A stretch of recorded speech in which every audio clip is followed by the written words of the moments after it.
Entonces, como ya hemos visto en la parte del dorso, vamos a dividirlo en diferentes grupos. El primero de este grupo, como quedamos, van a ser los músculos extensores y rotadores, que son los músculos espinotransversos, el esplenio de la cabeza y el esplenio del cuello. Después tenemos a los músculos de los extensores y los rotadores de la columna vertebral, que son todos los músculos erectores de la columna, y los músculos transversos espinosos. Y ya los últimos que nos faltaría revisar son los músculos segmentarios cortos, que son los interespinosos y los intertransversos. Entonces, de este grupo de los músculos segmentarios, son dos grupos. Estos dos grupos de músculos segmentarios se van a encontrar situados justamente profundos, profundos a la región dorsal del tronco y van a estar inervados igual por los ramos posteriores de los nervios espinales. El primer grupo de los músculos segmentarios van a ser los músculos elevadores de las costillas o elevadores costales. Son estos que encontramos aquí. Si se fijan, estos músculos, los elevadores de las costillas, se originan justamente en las apófisis transversas desde C7, en esta parte superior, desde C7 hasta T11 o T12. ¿Okay? Y como su nombre lo dice, se encargan de la contracción para elevar las costillas.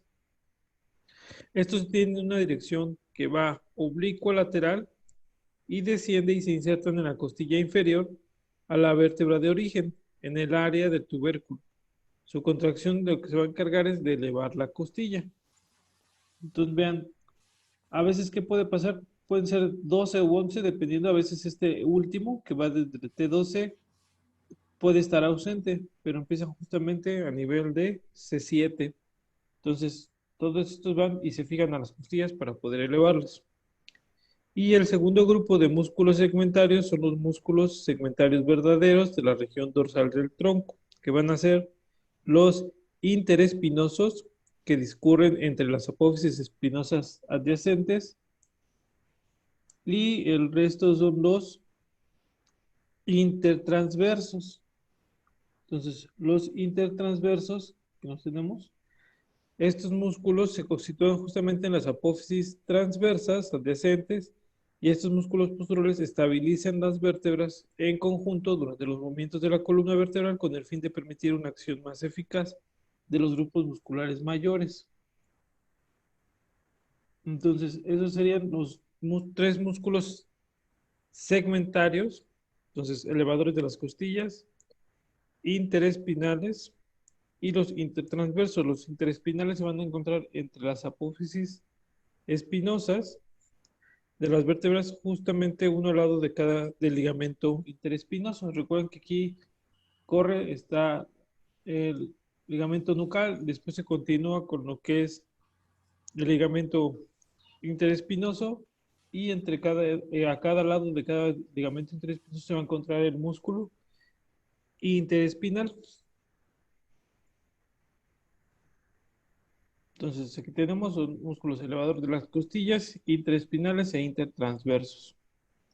Y todos se van a insertar, bueno, estos que son los elevadores de las costillas en las costillas y los interespinales, pues interespinales van a ir desde las apófisis espinosas de las vértebras a cada lado del ligamento interespinoso, mientras que los intertransversos se van a unir entre las apófisis transversas de cada vértebra contigua. Entonces, estos tres músculos serían los músculos más profundos de la región del dorso. Y por último tendríamos a los músculos suboccipitales, que son los músculos que se van a encontrar justamente entre el cráneo y el cuello.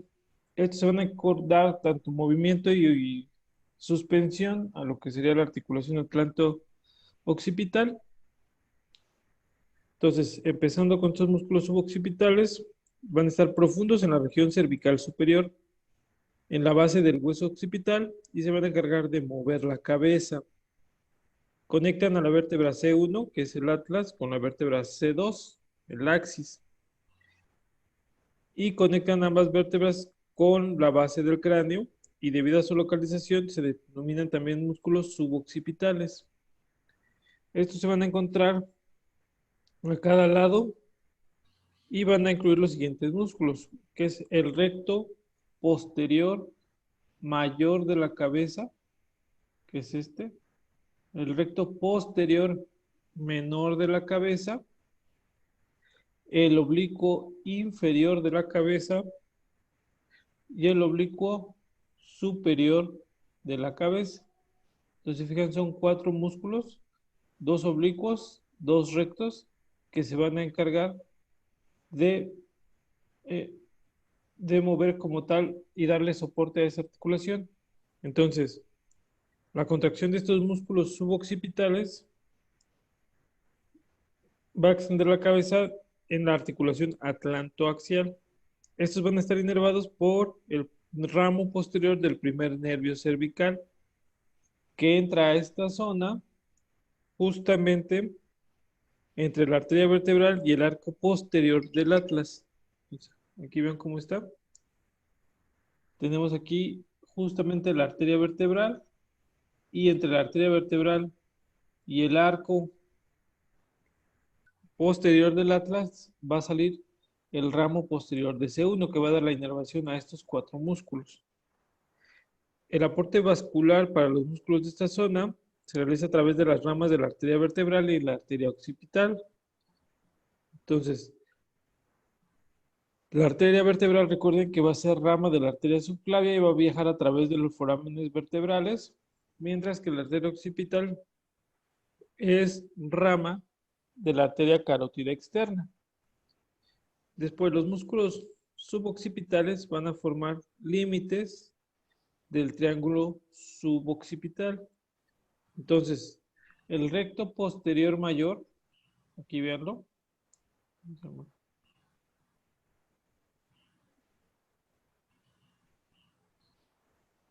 Entonces, viene el recto posterior mayor,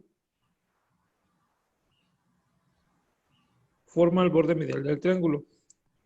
El oblicuo superior de la cabeza forma el borde lateral. Y después tenemos el oblicuo inferior de la cabeza forma el borde inferior. Entonces, este va a ser el triángulo suboccipital.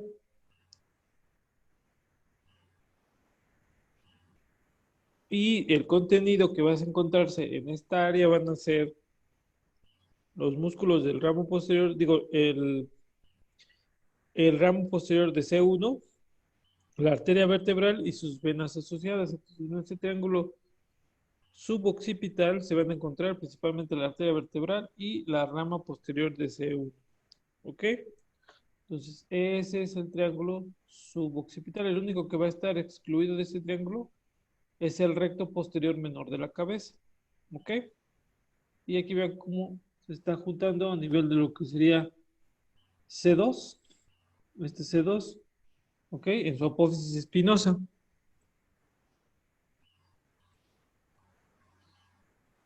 Entonces, el recto posterior mayor de la cabeza, que es este,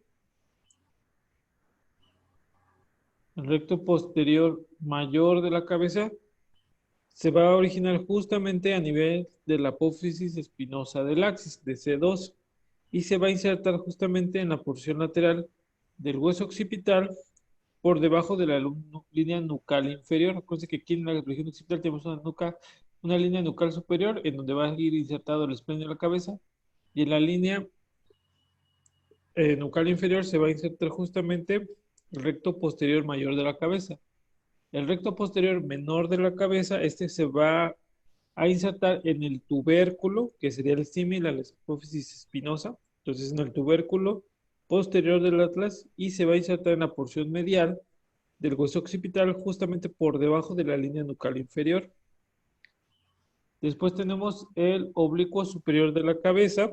Este oblicuo superior, si se fijan, está insertando justamente en la apófisis transversa del atlas, de C1, y se va a insertar justamente a nivel del hueso occipital entre la línea nucal superior y la línea nucal inferior. Mientras que el oblicuo inferior de la cabeza, si ustedes se fijan, está insertado en la apófisis en la apófisis transversa del axis de C2 y, perdón, se inserta en la apófisis transversa de C1 y se inserta en la apófisis espinosa de C2. Ok, este es el oblicuo inferior de la cabeza. Entonces, estos serían los músculos de la región suboccipital o de la región nucal. ¿Dudas aquí al respecto?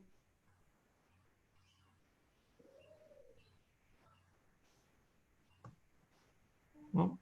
Entonces ahora vamos a ir con la anatomía de superficie. Entonces, dentro de la anatomía de superficie es importante que nosotros sepamos reconocer cómo va a estar ubicadas las características y los puntos de referencia en la parte de la región dorsal. Entonces, todo esto se van a utilizar para localizar los grupos musculares con el fin de poder valorar nervios periféricos y determinar las regiones de la columna vertebral para estimar la posición de algunas estructuras, así como de conocer el límite de la médula espinal. Entonces, vamos a observar que la columna va a tener curvaturas laterales normales. Entonces, en la región cervical vamos a poder observar una curvatura que se va a formar por los músculos que van a estar. Entonces, cuando se va a mirar desde un lado, la columna vertebral presenta ciertas curvaturas que van a ser las curvaturas primarias en la región torácica y en la región sacrocoxígea. Estas son las curvaturas primarias. Y después tenemos curvaturas secundarias en lo que sería la región cervical y la región lumbar. Las curvaturas primarias son de concavidad anterior y las curvaturas secundarias son concavidad posterior. ¿Ok? Entonces es muy importante que sepamos ubicar las primarias, torácica, sacrocoxígea, secundarias, lumbar y cervical.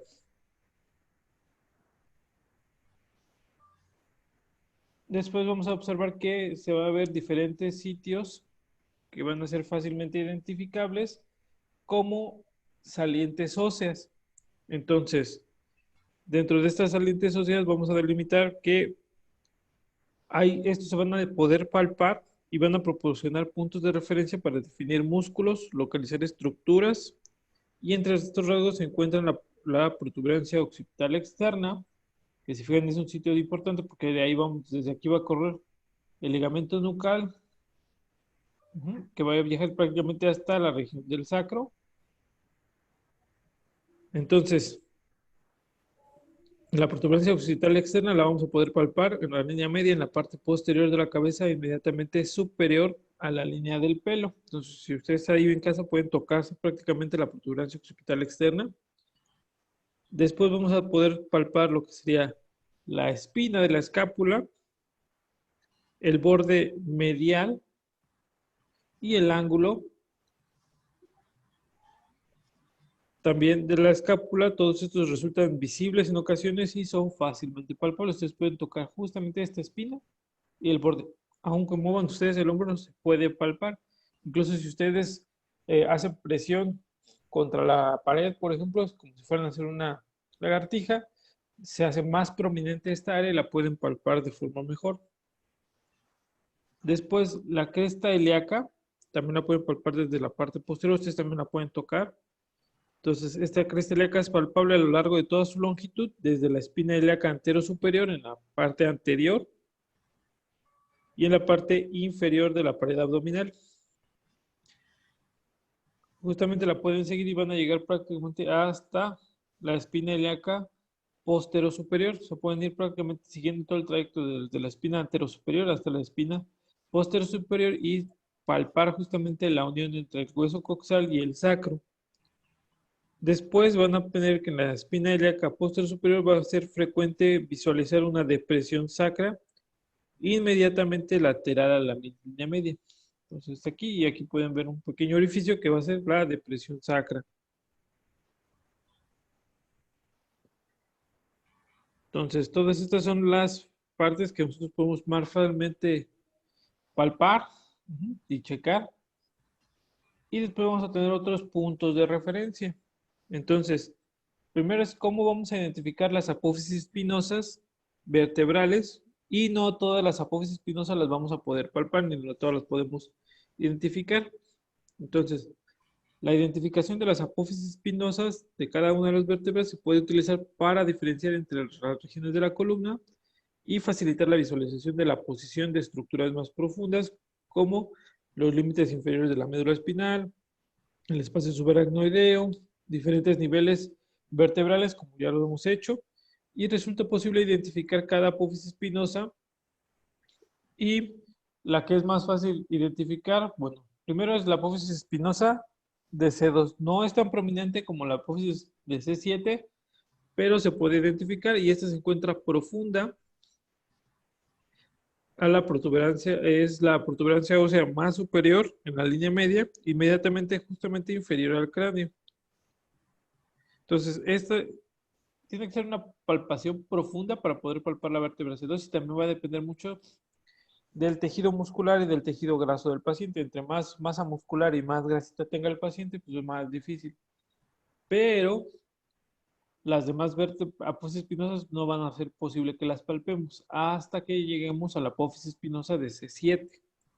Entonces, C7 va a ser muy fácilmente palpable porque va a ser la vértebra de la apófisis espinosa más eminente o más prominente en la línea media en la base del cuello. Y va a ser más evidente cuando nosotros le pedimos al paciente que se ponga en flexión, que flexione la cabeza, entonces se va a extender esta región y se va a poder palpar y va a ser más visible la apófisis espinosa de C7. Entonces, inmediatamente abajo vamos a tener la apófisis espinosa de la vértebra T1. Entonces, entre C7 y la protuberancia occipital externa del cráneo se va a encontrar el ligamento nucal, que es fácilmente visible como una cresta longitudinal cuando el cuello va a estar flexionado. Entonces, si ustedes flexionan el cuello, vamos a ver aquí, por ejemplo, la apófisis espinosa de C7 y aquí se va a poder observar el ligamento nucal. Ese ligamento nucal lo podemos ver y lo podemos palpar. ¿Por qué? Acuérdense, porque es tejido tendinoso, es tejido conectivo. Entonces, cuando ustedes flexionen el cuello, van a poderla justamente desde C7 y se va a poder tocar, incluso se va a poder ver. Después, inferior a la apófisis espinosa de C7, se va a encontrar la apófisis espinosa de T1, la cual también va a ser visible y es una protuberancia en la línea media. A menudo es más prominente que la apófisis espinosa de C7, pero podemos distinguir entre C7 y T1. Después vamos a localizar la raíz de la espina de la escápula, justamente en la parte medial. Al mismo tiempo que se encuentra esta raíz de la espina, vamos a localizar ahí, justamente en el mismo nivel, la apófisis espinosa de la vértebra T3. Y a la altura del ángulo inferior de la escápula, vamos a localizar la apófisis espinosa de la vértebra T7. ¿Ok? Entonces, si se fijan, la raíz de la espina coincide con esta apófisis espinosa de T3 y el ángulo inferior de la escápula. Siempre el paciente, recuerden que está en posición anatómica. ¿Ok? Entonces, estos son los puntos de referencia importantes. Después, la apófisis espinosa de T12 la vamos a encontrar justamente a la altura media entre una línea vertical que discurre entre el ángulo inferior de la escápula y la cresta ilíaca. Entonces, trazamos esta línea del borde inferior a la cresta ilíaca, la parte más alta, y justamente aquí vamos a caer en la vértebra T12, ¿ok? En la apófisis espinosa. Después trazamos una línea horizontal que va entre el punto más alto de la cresta ilíaca a cada lado, ¿ok?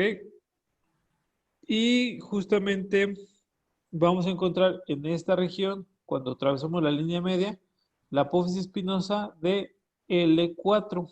Entonces aquí vamos a tener la apófisis espinosa de L4.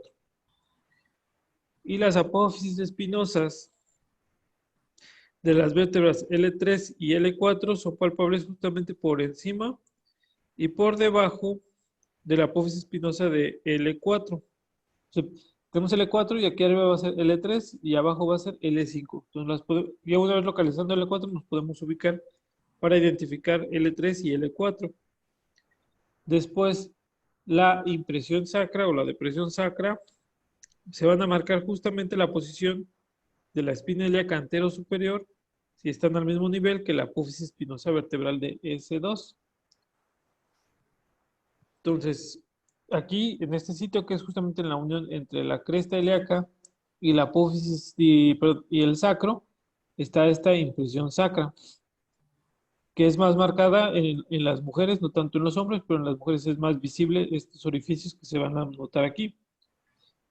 Y después la punta del coxis o el vértice del coxis va a ser palpable justamente entre las dos masas glúteas. Ahí vamos a poder localizar el vértice del coxis. Entonces, recuerden también que estas apófisis espinosas no siempre se van a encontrar justamente al mismo nivel en el plano horizontal que sus cuerpos vertebrales. Acuérdense que las apófisis se van a encontrar ligeramente más abajo, por ejemplo en las lumbares y en las torácicas, y a lo mejor en las cervicales sí van a estar al mismo nivel, pero la norma es de que no. ¿Por qué? Porque acuérdense que el cuerpo está más grande y la apófisis discurre hacia inferior. Entonces, en la región torácica las apófisis son más largas y más inclinadas en sentido descendente, dando que sus extremos se van a encontrar a nivel del cuerpo vertebral inferior. Y en otras palabras, el vértice de la apófisis espinosa de la vértebra T3, aquí tenemos, se encuentra justo a nivel vertebral de la vértebra T4. Entonces, aquí está la apófisis espinosa de T3, pero realmente abajo vamos a tener el cuerpo de T4. ¿Ok? Y en las regiones lumbar y en la región sacra, las apófisis espinosas son generalmente cortas y están menos inclinadas que en la región torácica. Por lo tanto, sus vértices que son palpables van a reflejar la posición más próxima de sus cuerpos vertebrales correspondientes. Por lo tanto, el extremo palpable de la apófisis espinosa de L4, que está aquí, se encuentra aproximadamente al mismo nivel que la vértebra L4. ¿Ok? Entonces, estas son las regiones. Ustedes ya pueden practicar en casa ahí con sus papás, su mamá, su hermano, el novio, la novia. Pueden ir ustedes palpando la región del dorso para poder ir ubicando y van a ir viendo cómo se pueden tocar todas las apófisis espinosas de los cuerpos vertebrales y podemos identificar los espacios intervertebrales. Después tenemos que visualizar y saber más o menos a qué nivel se va a encontrar el extremo inferior de la médula espinal y el espacio subaracnoideo. Si recuerdan en sus clases de neuroanatomía, todo el canal medular no está completamente lleno de la médula espinal.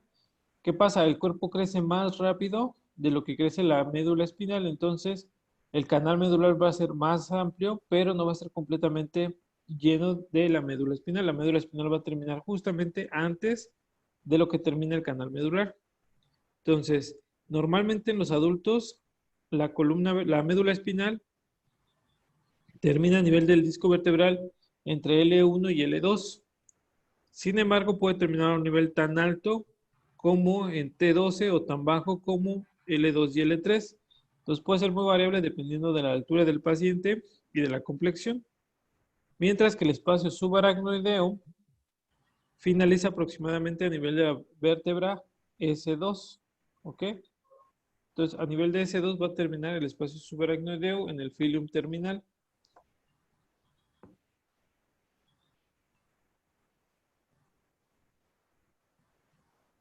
Como tal, entonces, pues se puede acceder a este espacio subaracnoideo